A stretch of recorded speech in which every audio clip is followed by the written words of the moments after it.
Good morning friends, তোমরা সবাই কেমন আছো? আশা করি ভালো আছো, সুস্থ আছো। আমিও মোটামুটি ভালো আছি। তো সকালবেলায় কি খাচ্ছি বলো তো? অঙ্কুরিত ছোলা আর গুড়। এটা আমাদের শরীরে তো খুবই উপকার, কিন্তু আমরা সচরাচর মেনটেন করতে পারি না। তো আমার হিমোগ্লোবিন লেভেলটা কমের জন্য এটা আমাকে এখন প্রত্যেক দিন খেতে হচ্ছে। তো এটা খেয়ে নিচ্ছি ঘুম থেকে উঠে ফ্রেশ হয়ে নিয়ে। আর তারপরে এই যে চলে এলাম, বিছানাটা একটু ঝেড়ে নেব। সকালবেলায় উঠেছি, আজকে হচ্ছে পৌনে সাতটায় উঠে বাসন টাসন যা ছিল সব ধোয়া ধাওয়া করলাম। ওগুলো স্কিপ করে গেছি, তোমাদেরকে দেখায়নি।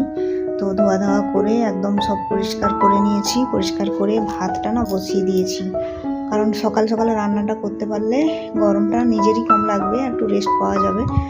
আর দেখবে যত বেলা বাড়বে রান্না করতে তত কষ্ট, আর পুরো ঘামে ভিজে যাবে। কি বলবো, আর বেশি রান্না করার তখন চাপ হয়ে যায়।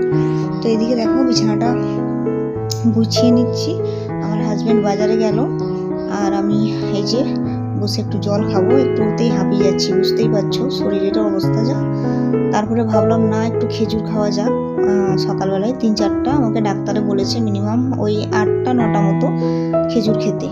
তো যেহেতু হিমোগ্লোবিন লেভেলটা কম, তো খেজুর, ছোলা, গুড়, তারপরে হচ্ছে হাই প্রোটিন খাবার খেতে বলেছে। আর আমার এই এখন এমন একটা সিচুয়েশন যে ডিম, মাছ, মাংস কিছু একদম খাওয়ার প্রতি কোনো রুচি নেই, জানো তো, জোর করে খাচ্ছি।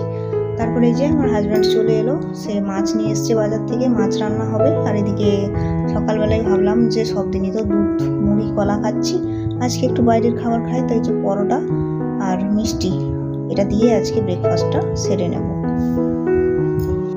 তো খেয়ে দিয়ে চলে এলাম পুরো পেট ভর্তি করে। আর এই যে মাছের ডিমটা ভেজে নিচ্ছি, প্রচুর মাছের ডিম হচ্ছে, বর্ষা আসছে। মাছের ডিমের ভাজাই করব, আর কিছু করব না। আর মাছের ঝোল করব। এই যে মাছগুলো ভাজা হয়ে গেছে, আর একটু মোচা কেটে রেখেছি, মোচা ছোলা দিয়ে মাছের মাথা দিয়ে একটা তরকারি করবো। ব্যাস, আজকের এই রেসিপি, আর কিচ্ছু করবো না গো, শরীর টানছে না। আর রান্না বেশি কিছু করতে পারছি না। রাতের রান্না রাতে করা যাবে, আজ অন্যদিন কিন্তু রাতের রান্নাটা আমি করে রাখি। মাছের ঝোলটা কীরকম হয়েছে কমেন্ট অবশ্যই জানাবে। খেতে কিন্তু খুব টেস্ট হয়েছিল। তো ব্লগটা খুব বড় করলাম না, এতদূর পর্যন্তই রাখলাম। যদি ভালো লাগে অবশ্যই পাশে থেকো। কালকে আবার তোমাদের সাথে আমার দেখা হবে। ততক্ষণে সবাই ভালো থাকবেন, সুস্থ থাকবেন।